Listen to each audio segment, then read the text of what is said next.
ఆహారోత్పత్తిని అధికం చేసే వ్యూహాలు జీవశాస్త్ర సూత్రాలను అన్వయించి పశువుల పెంపకం, మొక్కల ప్రజననం అనేవి ఆహారోత్పత్తిని పెంచే దిశగా ముఖ్య పాత్ర వహిస్తున్నాయి. జీవశాస్త్ర సూత్రాలను అన్వయించి అన్నమాట. ఉత్పరివర్తన, ప్రజననం, కణజాల వర్ధనం, RDNA సాంకేతిక లాంటి నూతన సాంకేతిక విధానాలు అధిక ఉత్పత్తిలో ప్రధాన పాత్ర పోషిస్తున్నాయి. హరిత విప్లవం మన దేశానికి కావలసినది సాధించడమే కాకుండా జాతీయ అవసరాలకు తగినట్లుగా ఆహారోత్పత్తిని చేయడంలో తోడ్పడింది. హరిత విప్లవం ఎక్కువ మొక్కల ప్రజనన సాంకేతిక విజ్ఞానంపై ఆధారపడి గోధుమ, వరి, మొక్కజొన్న మొదలైన వాటిలో అధిక దిగుబడి ఇచ్చే మరియు వ్యాధి నిరోధకత గల రకాలలో అభివృద్ధికి తోడ్పడింది. మనకి ఏమైంది ఇక్కడ మనకి జీవశాస్త్ర సూత్రాలను అన్వయించి మొక్కలను మొక్కల పెంపకం, జంతువుల పెంపకం, మొక్కల ప్రజననం అనేది ఆహారోత్పత్తిని పెంచే దిశగా ముఖ్య పాత్ర పోషిస్తుంది. ఉత్పరివర్తన, ప్రజననం, అదేవిధంగా కణజాల వర్ధనం, RDNA సాంకేతిక లాంటి నూతన సాంకేతిక విధానాలు ఆహారోత్పత్తిలో ప్రధాన పాత్ర పోషిస్తున్నాయి. ఆహారం అధికంగా ఉత్పత్తి చేయడంలో మనకి ఉత్పరివర్తన, ప్రజననం, కణజాల వర్ధనం, RDNA సాంకేతిక అనేవి ఉపయోగపడుతున్నాయంట. హరిత విప్లవం మన దేశానికి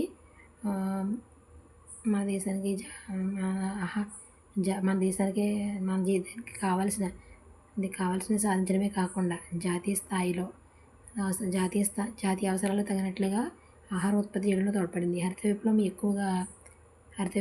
ఎక్కువగా మొక్కల ప్రజనన సాంకేతిక విజ్ఞానంపై ఆధారపడి గోధుమ, వరి, మొక్కజొన్న ఈ 3 మొక్కలకి దిగుబడి దిగడంలో సహాయపడిందంట. వ్యాధి నిరోధకత గల రకాల అభివృద్ధి కూడా చేసింది. వ్యాధులు తట్టుకునేటువంటి రకాల అభివృద్ధికి కూడా తోడ్పడింది. ప్రస్తుత రోజుల్లో చాలా పంటలు ఆనాటి దేశవాళీ పంటలమే ఫలితమే. ఇప్పుడు ఉన్నటువంటి పంటలు అప్పుడు పెంచిన పంటలనంట, దేశవాళీ పంటలనంట. వన్యజాతి వంగడాలు అంటే పెద్ద వన్యజాతి వంగడాలను మానవ నిర్వహణలోకి తీసుకురావడాన్ని దేశవాళీకరణ అంటారు. అంటే వన్యజాతి వంగడాలు అంటే అడవుల్లో పెరిగేటువంటి మొక్కల్ని మనం పంట మొక్కలుగా తయారు చేసుకోవడం. మానవ నిర్వహణలోకి తీసుకురావడమే దేశవాళీకరణ అంటారు. జన్యుశాస్త్రం, అణుజీవశాస్త్రం, కణజాల వర్ధనాల అభివృద్ధితో ఇప్పుడు అణుజీవశాస్త్రం సాధనాలను ఉపయోగిస్తూ ఎక్కువగా మొక్కల ప్రజననాన్ని సాగిస్తున్నారు. ఒక కొత్త పంట రకాన్ని ప్రజననం ద్వారా పెంపొందించడంలో ముఖ్యమైన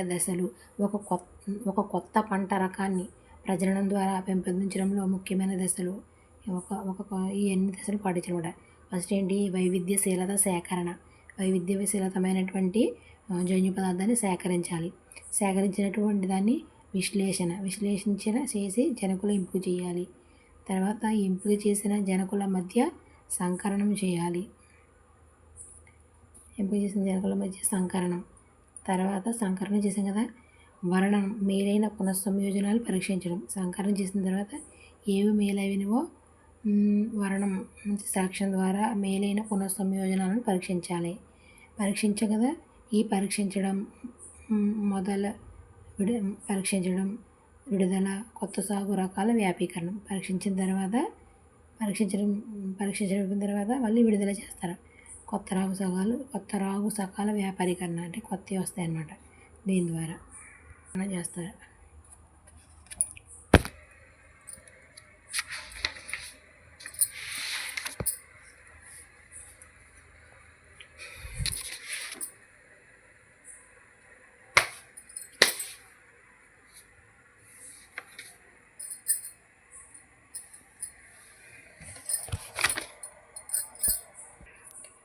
వివిధ వన్య రకాలను, జాతులను, వాటి ద్వారా సాగు చేసే సంబంధికులను సేకరించడం, భద్రపరచడం అనేది వృక్ష జనాభాలో ప్రకృతి పరంగా లభించే జన్యువులను చక్కటి రీతిలో గుర్తించి ఉపయోగించుకునేందుకు ముందుగా అవసరమయ్యే కార్యక్రమం.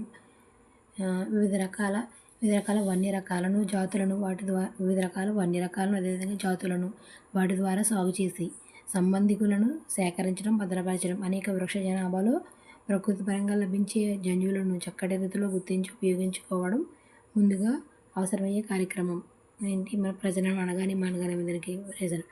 మొక్కలు విత్తనాల మొత్తం సేకరణలో ఒక నమూనా సస్యంలో అంటే పంటలోని వివిధ రకాల యుగ్మ వికల్పకాలకు సంబంధించిన అన్ని జన్యువులు ఉంటే దానిని బీజ పదార్థ సేకరణ అంటారు.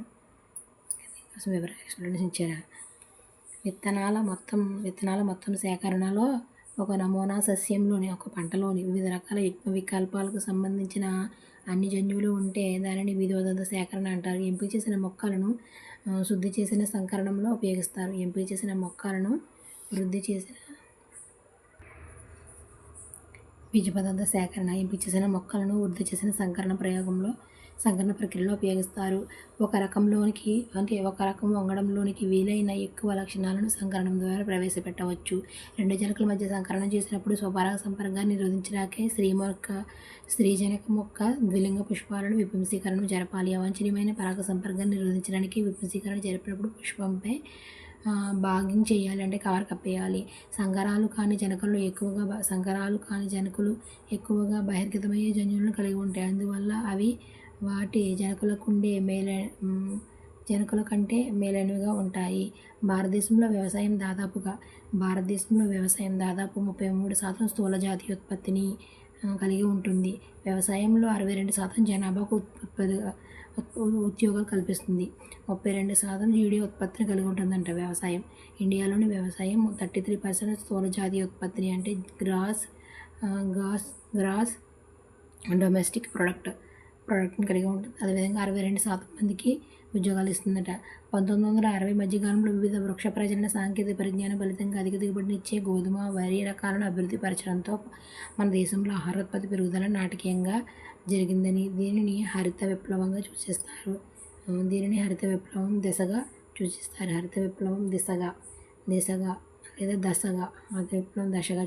గోధుమ వరి ఇచ్చాడు ఇక్కడ.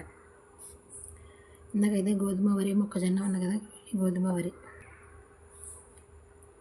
గోధుమ ఎక్కువ ఈ హరిత విప్లవం దిశగా సూచిస్తారు.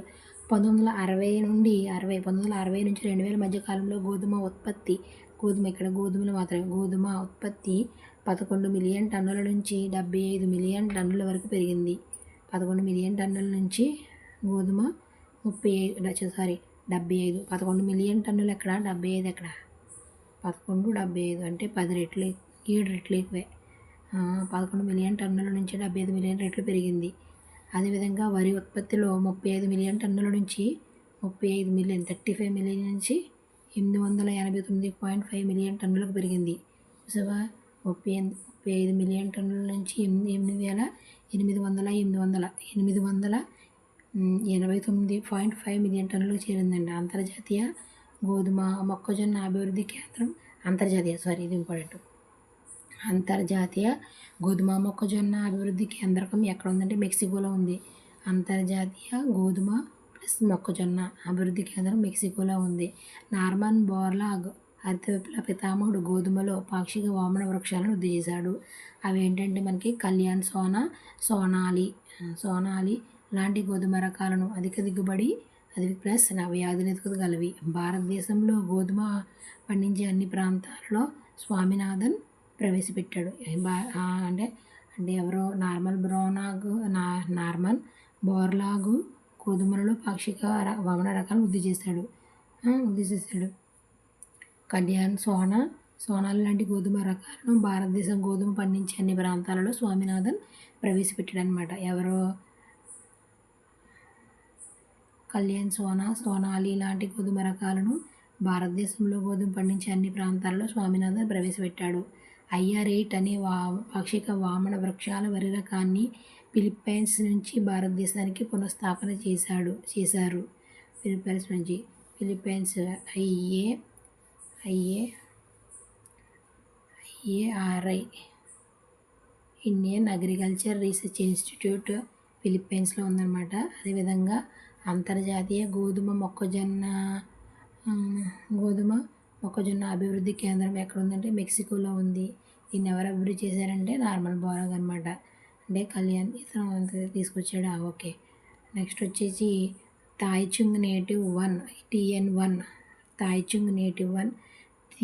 TN1 అనే పాక్షిక వరి రకాన్ని తైవాన్ నుంచి భారతదేశానికి పునఃస్థాపన చేశారు. మనకి గోధుమలనేమో మనకి అంతర్జాతీయ గోధుమ మొక్కజొన్న పరిశోధన కేంద్రంలో ఉన్నటువంటి వీటిని మెక్సికోలో ఉంది. కళ్యాణ్ సోనాల లాంటి రకాలను మెక్సికో నుంచి దిగుబడి చేసుకున్నారు. అదేవిధంగా IR8 పాక్షిక ఫిలిప్పైన్స్ నుంచి వరి రకాన్ని,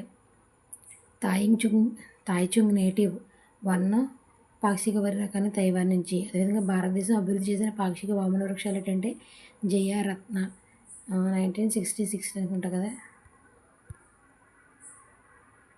ఈ పైన చెప్పినటువంటి గోధుమ, వరి, తాయిచుంగ్ నేటివ్ 1 అదేవిధంగా IR8 అనేవి 1966లో దిగుబడి చేసుకుని పెంచారనమాట. 1966లో ఏం చేశారంటే ప్రవేశపెట్టారన్నమాట ఇండియాలోని. భారతదేశంలో అధిక అభివృద్ధి చేసిన పాక్షిక వామన వరి రకాలు ఏంటంటే జయ, అదేవిధంగా రత్న. వీళ్ళిద్దరు మా ఫ్రెండ్స్ అనమాట.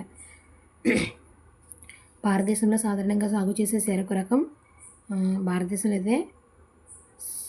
భారతదేశంలో సకారం బార్బెరీ. దీనిని తక్కువ చక్కెర శాతం ఎక్కువ దిగుబడి ఉండేది. దక్షిణ భారతదేశంలో సాగు చేసే సకర సపిసనాలసం కాండాలు మందంగా ఉండి ఎక్కువ దిగుబడిని ఇస్తాయి. సకారం బార్బరీ సకర అపిసనాలను సంకరం చేసి ఉత్పత్తి అయిన చెరుకు రకం మందమైన కాండాలు అధిక చక్కెర దిగుబడిని ఇచ్చేవి. ఉత్తర భారతదేశంలో పెరగగలిగే సామర్థ్యాన్ని కలిగి ఉంటుంది. ఇప్పుడు ఈ రెండింటిని అంటే దక్షిణ భారతదేశంలో ఉన్నటువంటి అపిసనాల సకారము, అదేవిధంగా ఉత్తర భారతదేశంలో ఉన్నటువంటి సకారం బార్బెరీని సంకరం చేసి ఈ ఉత్తర భారతదేశంలో తక్కువ దాకా ఉత్తర భారతదేశంలో పెంచుతుంది అన్నమాట. తర్వాత రెండు మధ్య సంకరం వచ్చాయి. భారతదేశంలో నీటి ప్రతిబలానికి నిరోధకత కలిగి అధిక దిగుబడి ఇచ్చే సంకర రకాలను మొక్కజొన్న, జొన్న, సజ్జలు అభివృద్ధి చేశారు. నీటి ప్రతిబలానికి నిరోధకత కలిగించే అంటే భారతదేశంలో నీటి ప్రతిబలానికి నిరోధకత కలిగి అధిక దిగుబడినిచ్చే సంకర రకాలను మొక్కజొన్న, జొన్న, సజ్జలు అభివృద్ధి చేశారు. గోధుమలో హిమగిరి రకం పత్రం అంటే గోధుమలో హిమగిరి ఇందులో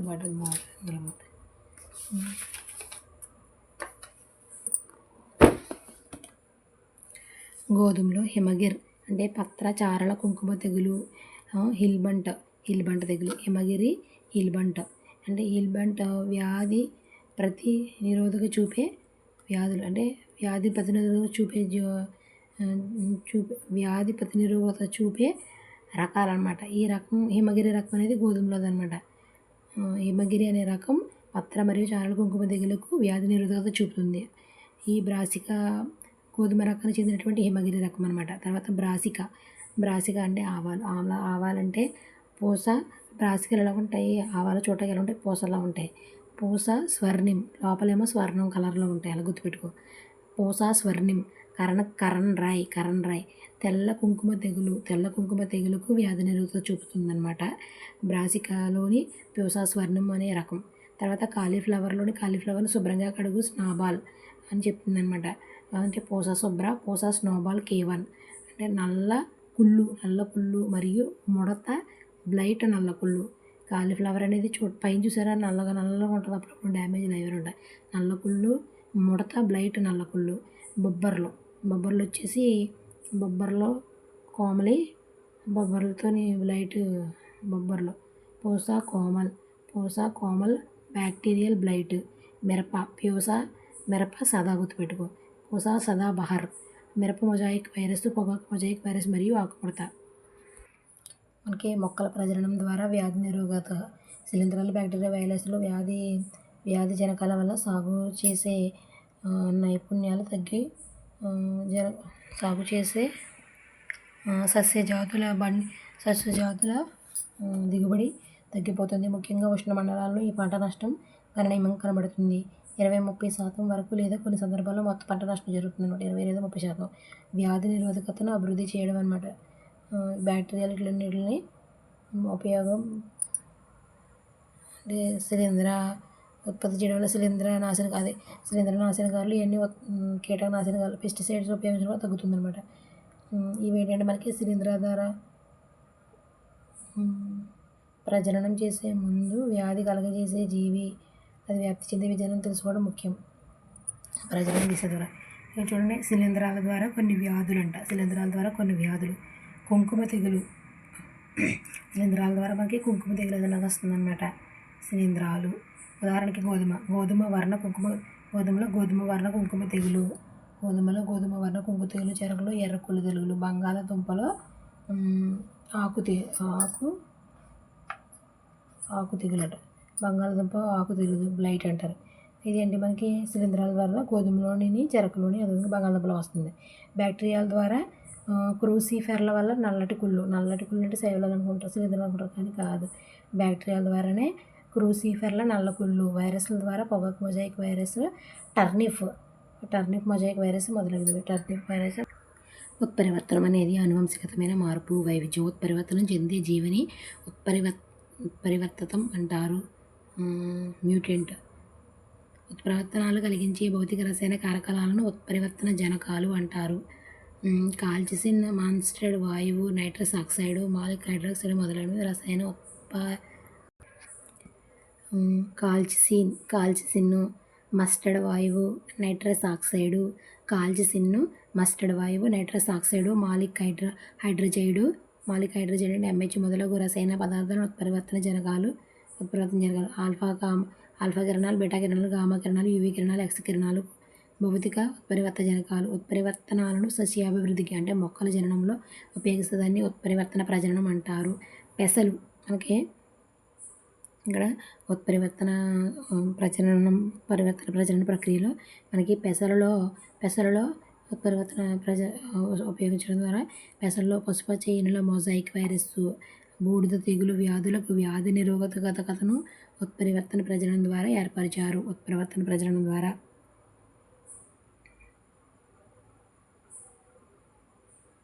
అంటే కృత్రిమ ఉత్పరివర్తన చేశారన్నమాట. ఈ కిరణాల ద్వారా గామా కిరణాలు, అదేవిధంగా రసాయనాలు, ఇవన్నీ రసాయనాలు గామా కిరణాలు ఉపయోగించారన్నమాట. కాల్చిసిన్, మస్టర్డ్ వాయువు, నైట్రస్ ఆక్సైడ్, MH, మాలిక్ హైడ్రజైడ్, ఇవన్నీ కూడా కాల్చిసిన్, మస్టర్డ్ వాయువు, నైట్రస్ ఆక్సైడ్, మాలిక్ ఇవి వచ్చి మనకి పెసల్లో పెసలు కాబట్టి పసుపచ్చ మొజాయిక్ వైరస్. అదేవిధంగా ఈ పెసలు ఎక్కడ పడితే మట్టిలో బూడిదవుతుంది అనమాట. బూడిద తెగులు వ్యాధులకు వ్యాధి నిరోధకతను ఉత్పరివర్తన ప్రజననం ద్వారా ఏర్పరిచారు. బెండలో పసుపచ్చ, ఇక్కడ కూడా పసుపచ్చ వచ్చింది. బెండ మొక్కలలో పెసలో అదే, బెండ కూడా అదే. పసుపచ్చ మొజాయిక్ వైరస్ వ్యాధి నిరోధకతను వన్యజాతి మొక్క నుండి బదిలీ చేయడం ద్వారా పర్బనికాంత్రి అనే కొత్త రకం వచ్చిందన్నమాట. ఇది కొంచెం వెరైటీ. బెండ మొక్కలో పసుపచ్చ మొజాయిక్ వైరస్ వ్యాధి నిరోధకతను వన్యజాతి మొక్క నుండి బదిలీ చేయడం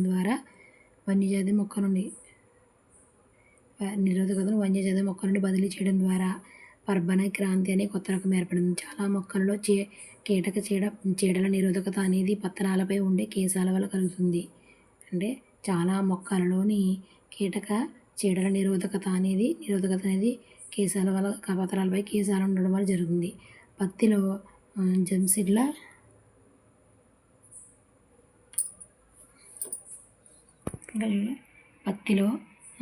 జస్సిడ్లకు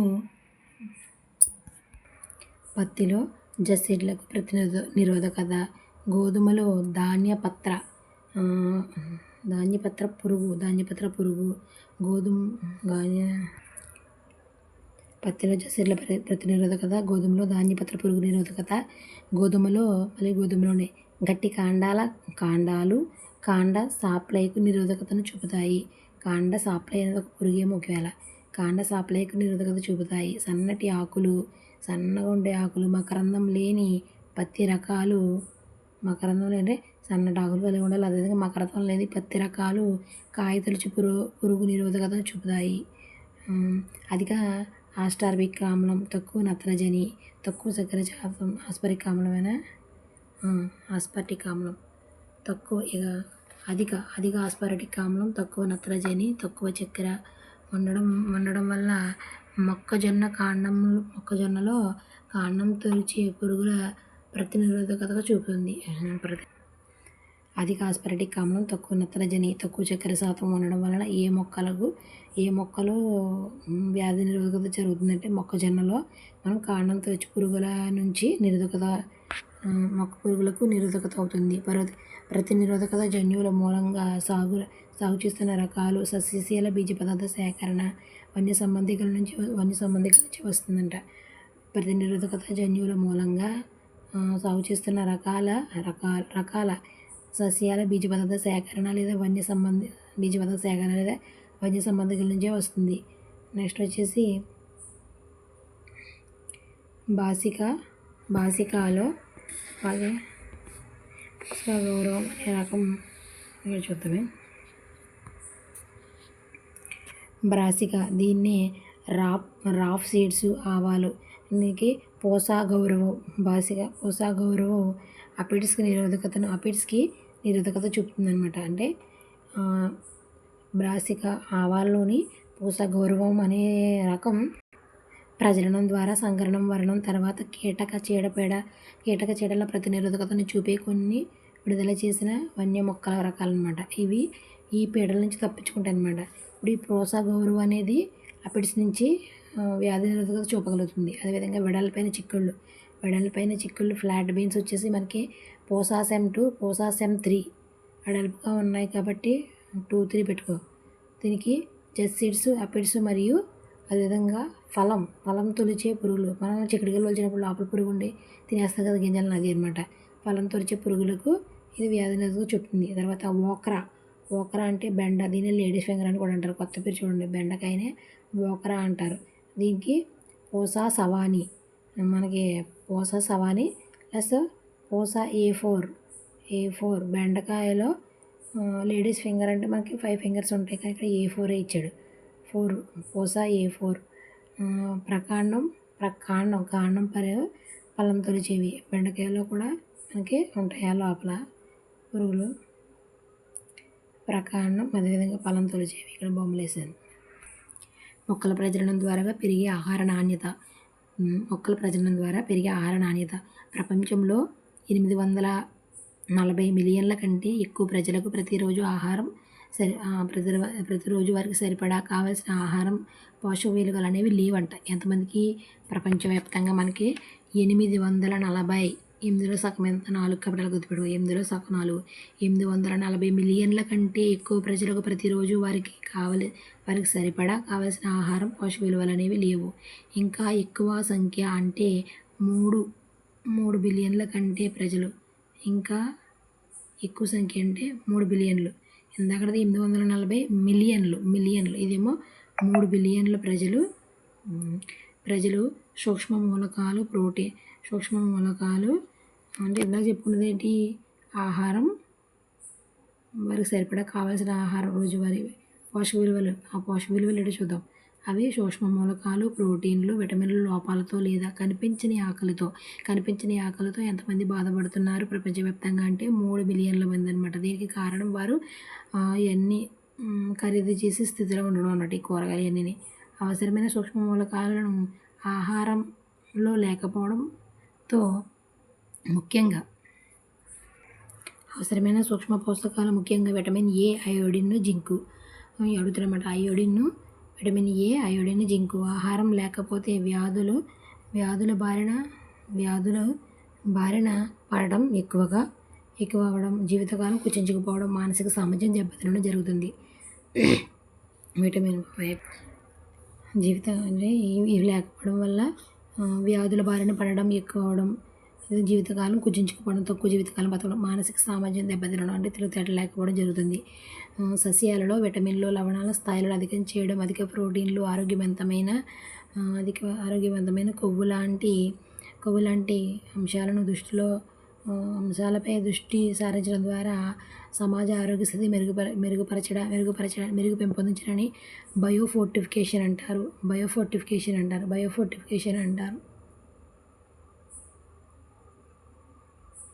బయోఫోర్టిఫికేషన్ అంటే ఏంటంటే పంటలలో విటమిన్లు, లవణాల స్థాయిని అధికం చేయడం, అధిక ప్రోటీన్లు, ఆరోగ్యవంతమైన కొవ్వు అంశాలపై దృష్టి సారించడం ద్వారా సమాజ ఆరోగ్య స్థితిని మెరుగుపరచడాన్ని బయోఫోర్టిఫికేషన్ అంటారు. ఇవన్నిటిని కూడా మొక్కల్లో పెట్టాలన్నమాట. పోషణలో నాణ్యతను పెంచేందుకు చేసే ప్రజననాలలో పెంపొందించవలసిన ఉద్దేశాలు అంటే పోషణ నాణ్యతను పెంపొందించేందుకు చేసే ప్రజననంలో పెంపొందించాల్సిన ఏంటంటే ప్రోటీన్ పరిమాణం ఎక్కువ ఉండాలి. అదేవిధంగా క్వాలిటీ అంటే నాణ్యత బాగుండాలి. నూనె పరిమాణం, నాణ్యత, విటమిన్ పరిమాణం, అదేవిధంగా సూక్ష్మ మూలకాలు, ఖనిజాల పరిమాణం. మనకి 2000 సంవత్సరంలో అప్పుడున్న మొక్కజొన్న సంకరణాలలో లైసిన్, ట్రిప్టోఫాన్లు వంటివి అమైనో ఆమ్లాల శాతాల కంటే 2 అంతలైన మొక్కజొన్న సంకరణ అభివృద్ధి చేశారు.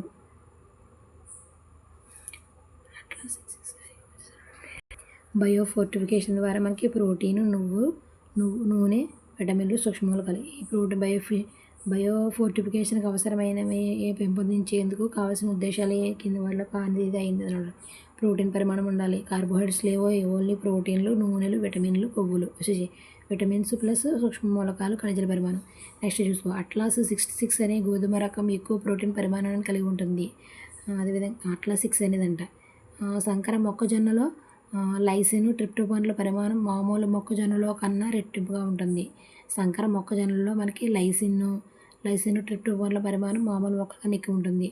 ఐరన్ ఫోర్టిఫైడ్ వరి రకంలో సాధారణంగా వాడే రకాలతో పోలిస్తే 5 ఎక్కువ ఐరన్ ఉంటుందంట ఇందులోని ఐరన్ ఫోర్టిఫైడ్ వరి రకంలో. బంగారు వరి, గోల్డెన్ రైస్ బి కెరాటిన్ను కలిగి ఎక్కువ ఉంటుంది. అంటే విటమిన్ ఏను, బీటా కెరోటిన్ బంగారు.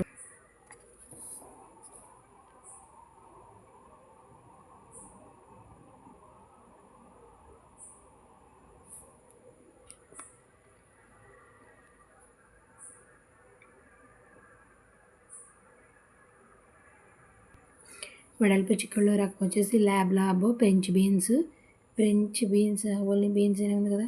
తోట బఠానీలు ప్రోటీన్లు పుష్టిగా ఉన్న పంటలు అనమాట. తర్వాత బతువా, స్పినాచ్ ఇనుము, కాల్షియం పుష్టిగా ఉన్న పంటలు. ఏంటి బతువా, స్పినాచ్ అనేవి మనకి ఇది ఏంటి బతువా అనేది మనకి కింగ్ ఆఫ్ గ్రీన్ వెజిటబుల్స్. ఇక్కడ చూడ కాకర బతువ ఇచ్చాడనమాట. బతువా అనేది చీనోపోడియం కింగ్ ఆఫ్ గ్రీన్ వెజిటబుల్స్ అంటే ఆకుకూరల రాజు అనమాట. ఆకుకూరల రాజు. ఇప్పుడు మనకి ఏం చెప్పారు? స్పినాచ్ బతువా ఇక్కడ స్పినాచ్ బతువా ఇనుము, కాల్షియం పుష్టిగా ఉన్న పంటలు. ఇనుము, కాల్షియం పుష్టిగా ఉన్నవి ఏంటంటే మనకి స్పినాచ్, బతువా. అదేవిధంగా కాకర బతువా, మళ్ళీ ఇందులో కూడా బతువా వచ్చింది. కాకర బతువా ఆవాలు, టమాటాల్లో విటమిన్ సి సమృద్ధిగా గల పంటలు. ఇక్కడ బతువా, స్పినాచ్, ఇనుము, కాల్షియం పుష్టిగా ఉన్న పంటలు. అదేవిధంగా కాకర, బతువా, ఆవాలు, టమాటా విటమిన్ సి సమృద్ధిగా గల పంటలు. మళ్ళీ కాకర, క్యారెట్, స్పినాచ్. ఇక్కడ మనకి స్పినాచ్ 2 times వచ్చింది కదా. ఇందులోని ఈ స్పినాచ్ మనకి కాల్షియం అదేవిధంగా ఇనుములో ఉంటుంది. అదేవిధంగా vitamin A carrot, spinach, Gummadi vitamin A సమృద్ధిగా కలపట్లు. ఇక్కడ స్పినాచ్ వచ్చింది. అంటే స్పినాచ్లో మనకి ఇనుము, కాల్షియం, విటమిన్ ఏ ఉంటుంది. బతువాలో ఇనుము, కాల్షియం, విటమిన్ సి ఉంటుంది. అంటే బతువాలో బి తర్వాత వచ్చేసి సి కాబట్టి సి. స్పినాచ్ అంటే ఏ సి అంటే సిఏ కానీ సి కాదు ఏ వచ్చింది. జంతువుల పెంపకం ద్వారా వచ్చే 1 కిలో మాంసానికి 3 నుంచి 10 కేజీల ధాన్యం అవసరం. అంటే జంతువుల పెంపకం ద్వారా వచ్చే 1 కిలో మాంసానికి 3 నుంచి 10 కేజీల ధాన్యం అవసరం. 25% కన్నా ఎక్కువ మానవ జనాభా. నెక్స్ట్ ఏకకణ ప్రోటీన్ అనమాట. ఏకకణ ప్రోటీన్కి సంబంధించి చెప్తున్నాడు. 1 కిలో మాంసానికి 3 నుండి 10 కేజీల ధాన్యం అవసరం అవుతుందంట.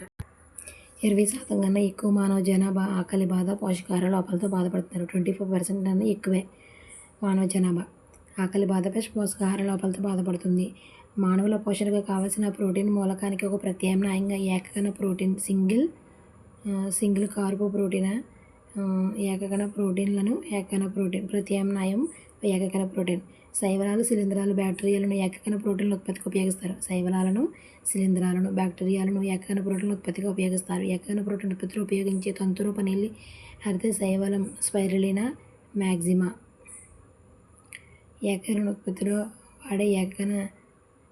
ఉత్పత్తిలో ఉపయోగించే తంతురూప నీలి హరిత శైవలం spirulina మ్యాక్సిమా.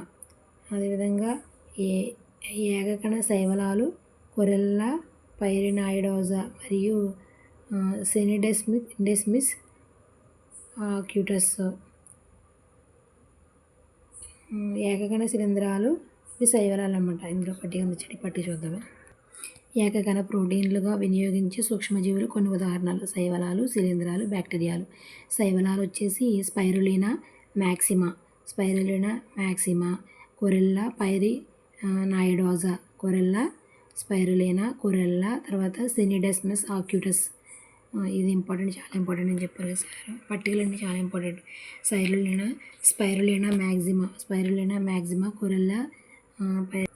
Spirulina maxima, chlorella pyrenoidosa, scenedesmus acutus. Next శిలీంధ్రాలు వచ్చేసి స్పైరులినా, కొరెల్లా, సెనిడెస్మస్ ఆక్యూటస్. శిలీంధ్రాలు వచ్చేసి మనకి కాండిడా యుటిలిస్, టొరోలా ఈస్ట్ అండి, ఇది టొరోలా ఈస్ట్. కాండిడా యుటిలిస్, తర్వాత సాకరోమైసిస్ సెరివియేసి, ఇది బేకర్స్ ఈస్ట్. తర్వాత కీటోమియం సెల్యులైటికం, కీటోమియం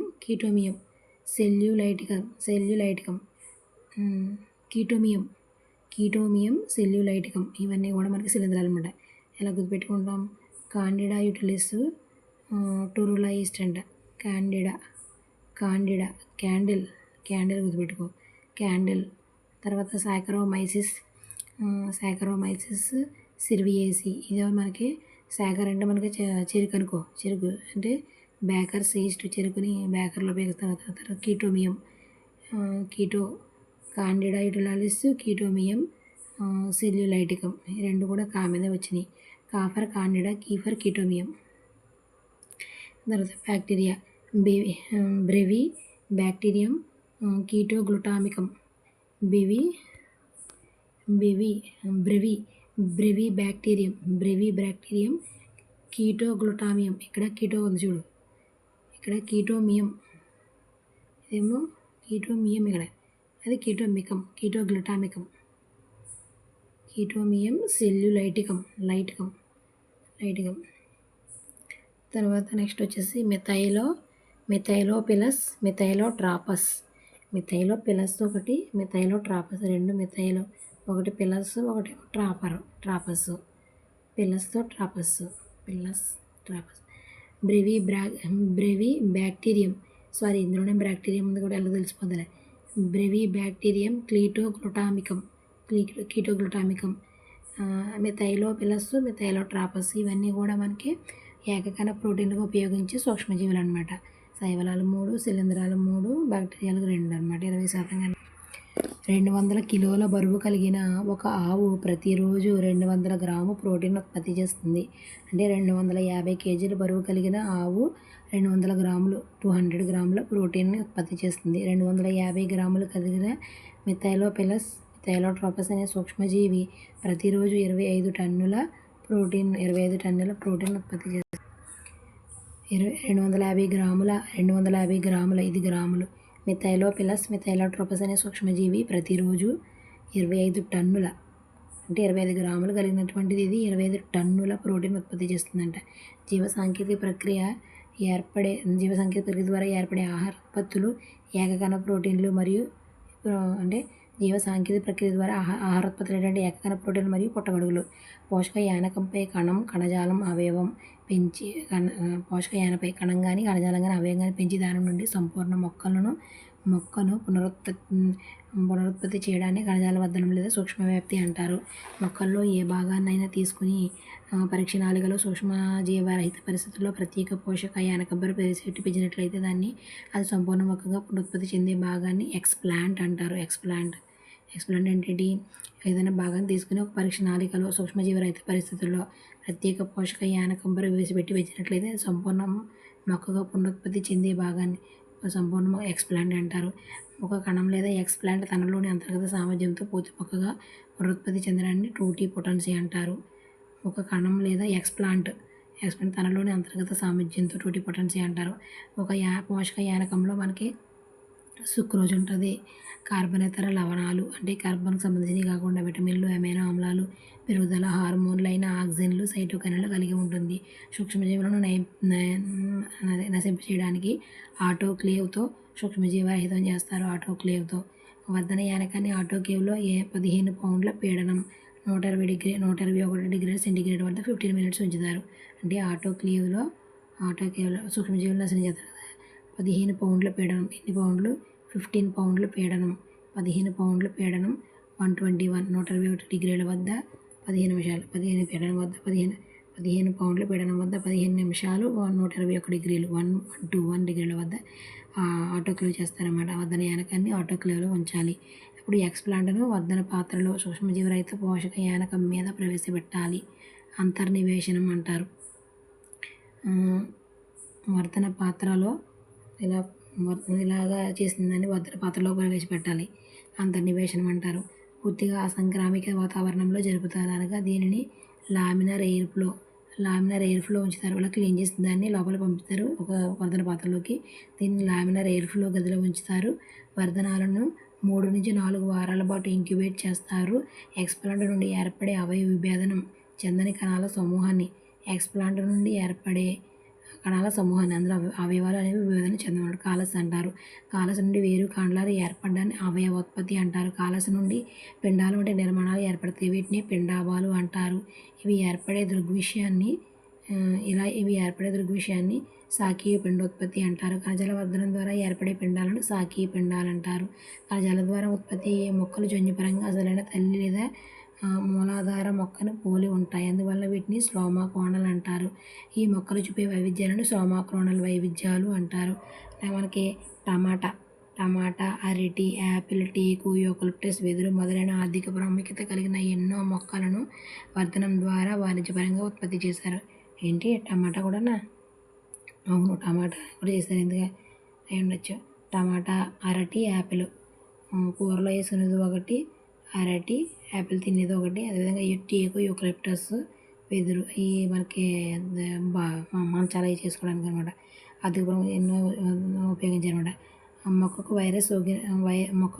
వైరస్ వ్యాధి సోకినను వ్యాధిగ్రస్త మొక్కల నుండి ఆరోగ్యవంతమైన మొక్కలను అగ్ర లేదా గ్రీవ విభాజక కణజాలాన్ని ఉపయోగించి అంటే మొక్కకు వైరస్ సోకిస్తుంది. కానీ వైరస్ సోకినా కూడా ఆ చివరి ఉన్న భాగాలు అప్పుడే డెవలప్ అవుతాయి కదా, వాటికి వైరస్ అనేది సోకదు. వాటిని తీసుకుని అంటే అగ్ర లేదా గ్రీవ విభాజకను ఉపయోగించి అగ్ర విభాజక కణజాల వర్ధనం ద్వారా పొందవచ్చు.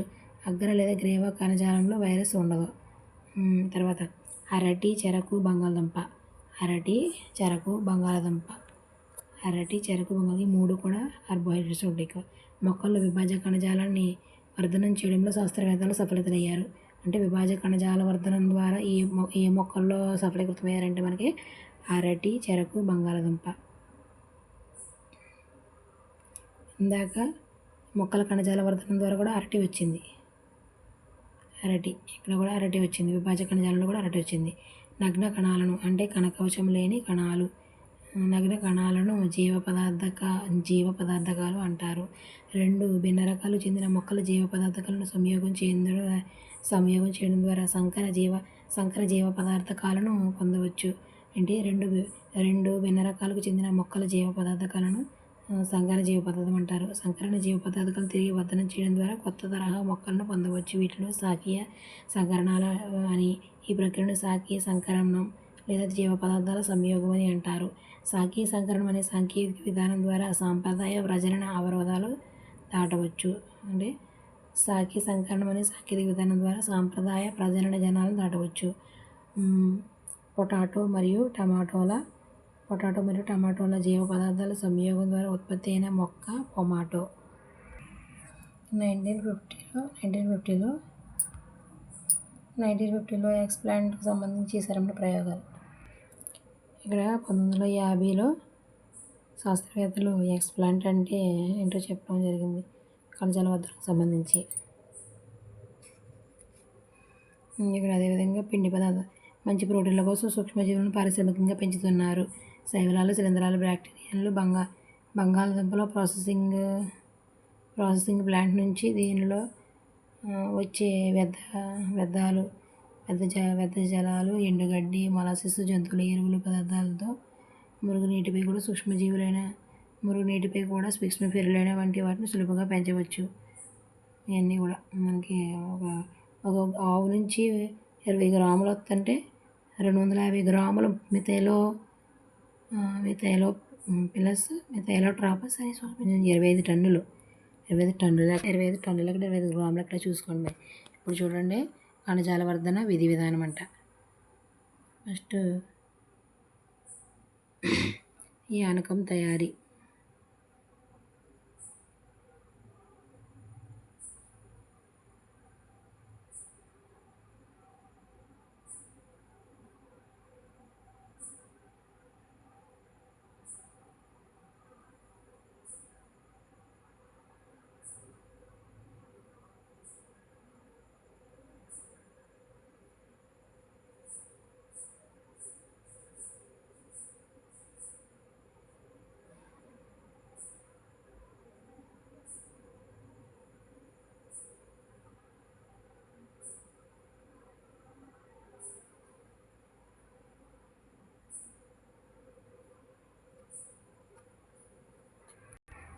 ఇక్కడ మనకి పొటాటో వచ్చింది కదా చివరిలోనది. శాస్త్రవేత్తలకు భౌతిక అడ్డంకులుగా పనిచేసే కణకవచాలను హైడ్రోలైజింగ్ ఎంజైమ్లైన సెల్యులోజ్, పెక్టినేజ్లను ఉపయోగించడం ద్వారా జీర్ణింపచేస్తారు. ఈ కణకవచాలు అనమాట. కణకవచాలని జీర్ణింపచేసి ఏకకణాలు లేదా జీవ పదార్థాలను నగ్న కణాలుగా విభక్తం చేస్తారు. ప్రతి దానిలోని వాంఛనీయ లక్షణం ఉన్న 2 విభిన్న రకాల మొక్కల నుంచి విభక్తం చేసిన జీవ పదార్థాలను సంయోగం చేస్తారు. దీన్ని సంకర జీవ పదార్థాలను సంయోగం చేయడం ద్వారా సంకర జీవ పదార్థం పొందవచ్చు. తిరిగి వీటిని వర్ధనం చేయాలి. వర్ధనం అంటే కొత్త తరహా మొక్కలు ఇవి పొందవచ్చు. ఈ సంకరాలను శాఖీయ సంకరాలు అంటారు. ఈ ప్రక్రియను శాఖీయ సంకరణం అంటారు. కొన్ని మొక్కలు సాధారణ లైంగిక సంకరణ ప్రక్రియలో భౌతిక లేదా రసాయన విరుద్ధత చూపిస్తాయి. అంటే శాఖీయ సంకరణం అనే సాంకేతిక విధానం సాంప్రదాయ ప్రజలను అవరోధాలు దాటుతూ వృక్ష కణాలలో సూటిగా కణద్రవ్య లేదా కేంద్ర జీనోమ్ల మార్పిడి అంటే ఉందన్నమాట. ఇంకా మనకి ఇక్కడ పొమాటో వచ్చింది. Tomato plus potato equal to pomato. ఇది సంకర జీవ పదార్థాలు శాఖీయ సంకరణ.